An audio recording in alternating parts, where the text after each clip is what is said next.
şanım bolmaly. Ya yaradan Allah'ım manglayıma yazsa dedi, gülümün ayetine saklar seni. Anjatman men onu, ağlatman men onu, söyürün men onu, bakleder seni.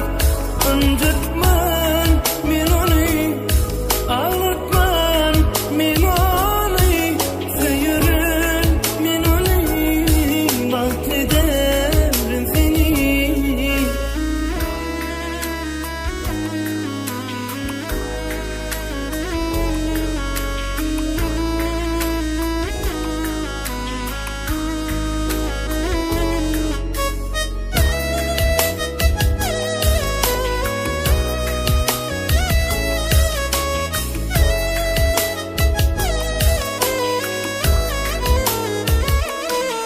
Yar bana baksana, güllerim alsana, kalbimın maydanın duysana.